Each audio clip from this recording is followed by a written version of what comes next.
Bakunzi b'urubuga rwacu, bakunzi b'urubuga Rwanda on Heart, mudasiba kudushyigikira ku bijyanye n'imyandiko, imigani, imivugo n'izindi nkuru utasanga ahandi, by'umwihariko ku bijyanye no kurengera ubuzima. Kuri inshuro tugiye kubagezaho ku bijyanye na gahunda zo kwiyuka. Muri iki gihe mu Rwanda ubwandu bw'icyorezo cya COVID bukomeje kwiyongera, aho muri uku kwezi kwa karindwi kugera ku itariki ya 13 abasaga 10,761 bamaze kwandura iki cyorezo cya COVID-19.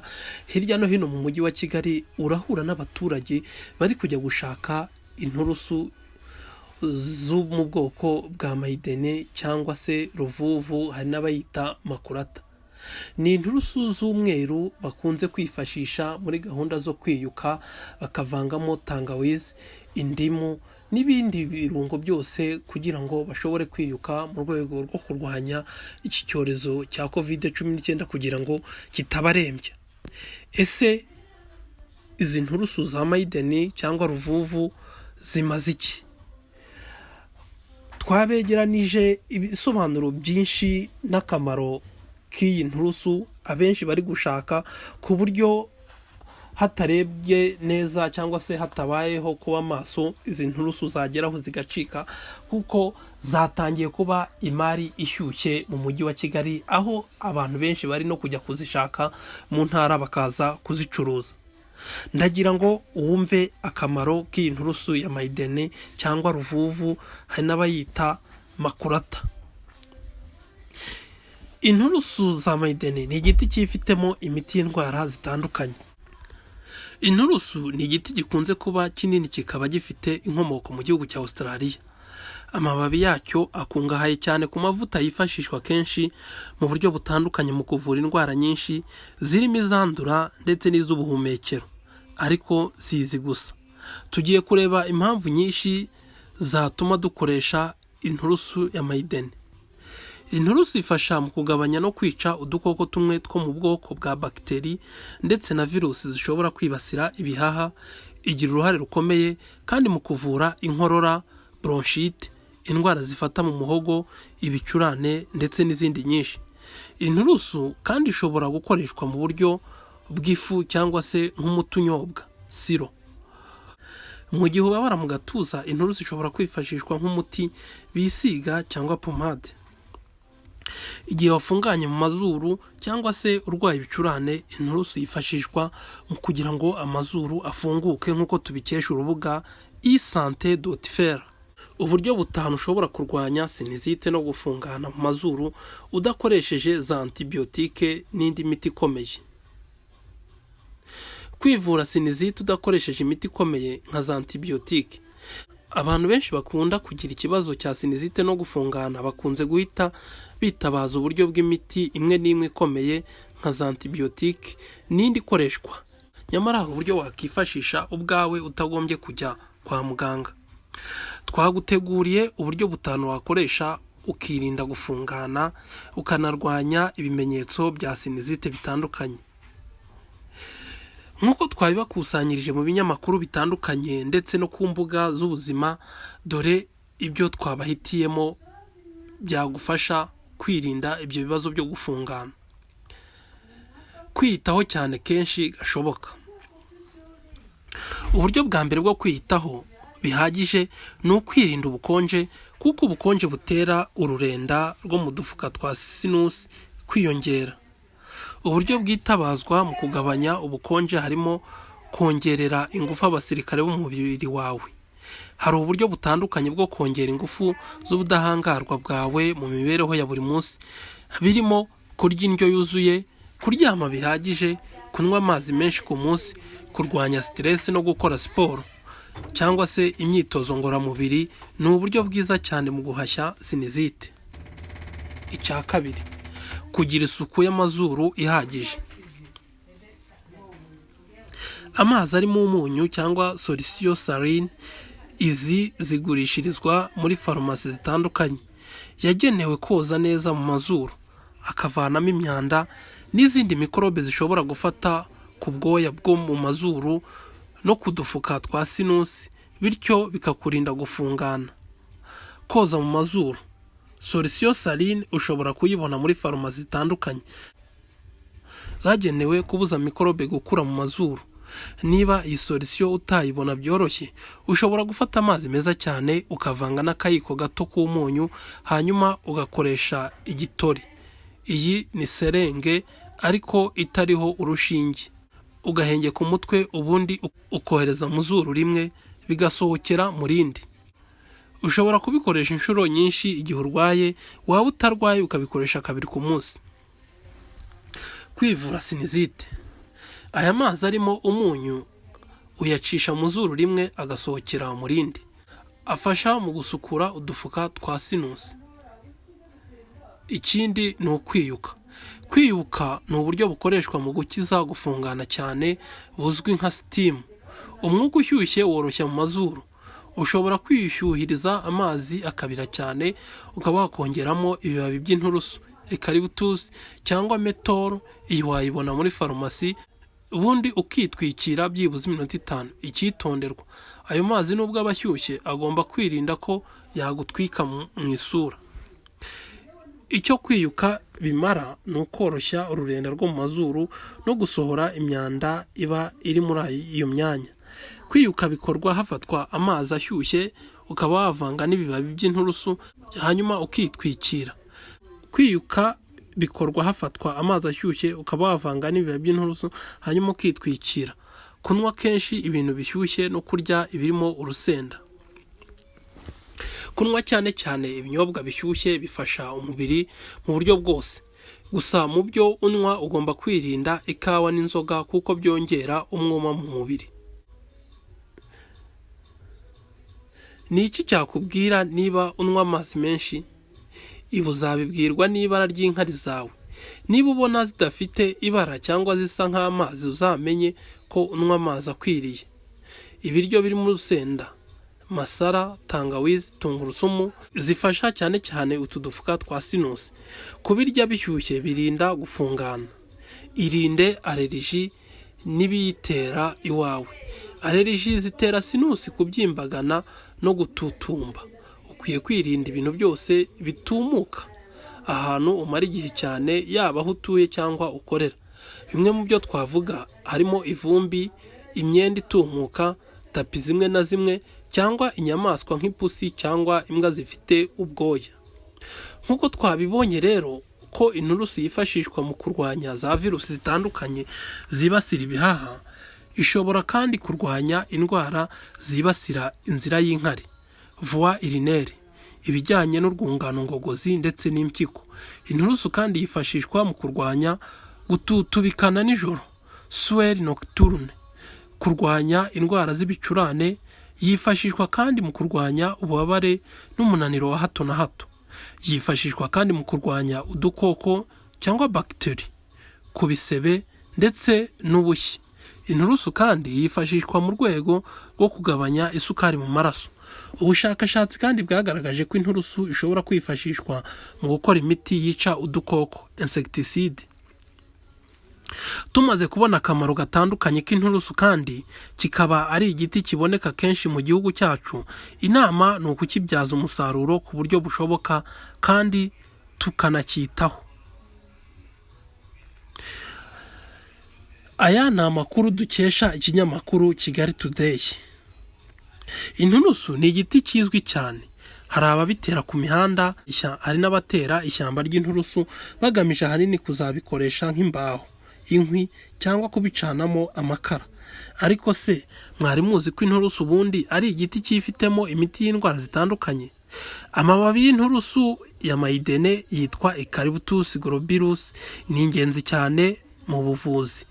Ku rubuga www.pharmacyginfar.com bavuga ko inturusu ikorwamo imiti yo koza amenyo, bombo zivura inkorora ndetse zigakoreshwa mu miti itandukanye. Ubundi inturusu ngo ni igiti gikomoka muri Australia. Hakaba ubwoko butandukanye bw'inturusu burenga 100. Inturusu yitwa Eucalyptus globulus izwiho kwigiramo ubushobozi bwo gufasha umuntu warwaye akagira umuriro mwinshi. Impumuro y'ibibabi by'inturusu ituma bikoreshwa mu mavuta n'amasabune y'ubwiza atandukanye. Kuri urwo rubuga kandi bavuga ko inturusu izwiho kuba igira akamaro cyane mu nzira z'ubuhumekero, ni ukuvuga mu mazuru, umuhogo, amatwi n'ibihaha. Inturusu irinda kubyimbirwa, ikindi kandi ikoreshwa mu miti ivura indwara nka bronchite, irangwa no gukorora igihe kirekire ariko itandura, ibicurane, inkorora na sinizite. Inturusu ikoreshwa mu gukora imiti itandukanye, yaba imiti y'amazi cyangwa siro, imiti yo kwisiga cyangwa pomade, imiti yo kunyunguta nka bombo cyangwa pastille n'indi. Inturusu ikoreshwa mu koza, inturusu ikoreshwa mu kunoza igogora. Inturusu ituma urwagashya rukora ibyitwa sacs exocrine. Ibyo bikaba bikenerwa cyane mu igogorwa ry'ibinyamavuta n'ibinyamasukari ndetse na proteine umuntu aba yariye. Ibindi byiza by'inturusu harimo kuba yarwanya imibu mu nzu. Ni inturusu yitwa Striodora. Inturusu yitwa globilis kandi yifitemo ubushobozi bwo kugabanya urugero rw'isukari mu maraso.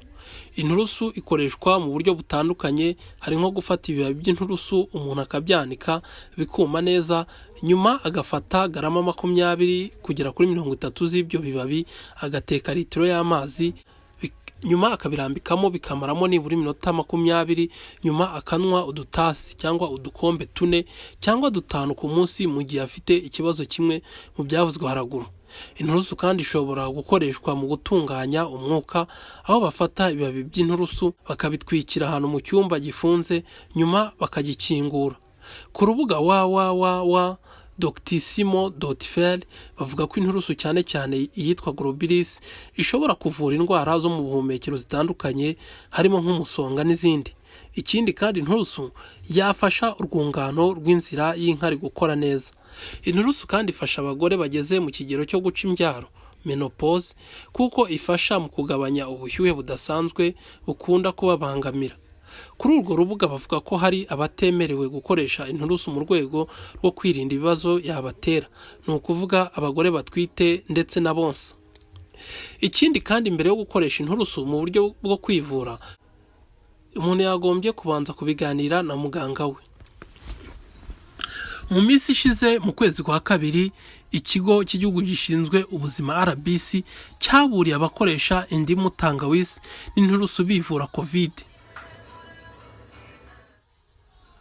Nk'uko tubikesha ibitangazamakuru bitandukanye hano mu Rwanda birimo Igihe, RBA, umuyobozi w'ikigo cy'igihugu gishinzwe ubuzima RBC Dr. Nsanzimana yaburiye abantu bifashisha indimu nyinshi, tangawizi n'inturusu byo kwiyuka bibwira ko bari kurwanya COVID-19. Dr. Nsanzimana yavuze ko ahubwo bakomeje gutyo bishobora kubaviramo ubundi burwayi burimo ubw'igifu. Hashize igihe hari imyumvire y'uko indimu nyinshi, tangawizi nyinshi no kwiyuka biri mu gufasha abantu barwaye COVID gukira, nubwo nta rwego na rumwe rw'ubuzima rwigeze rubyemeza. Mu minsi ishize hari n'amasoko kubonamo indimu byari ihurizo rikomeye.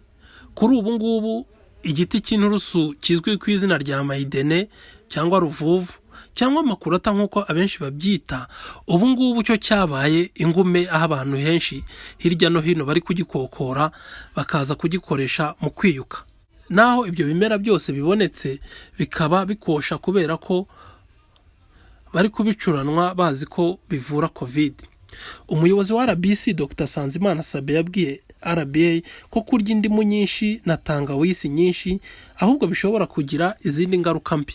Ati, nigeze guhura n'abantu bikoreye inturusu nyinshi, ndababaza ntimurajyahe, bambwira ko ari mu rwego rwo kurwanya COVID. Ibintu byo kwiyuka rwose tubisubiremo, ntabwo twebwe mu buvuzi tubyemera ko byagufasha, ahubwo bishobora kugutera ibindi bibazo.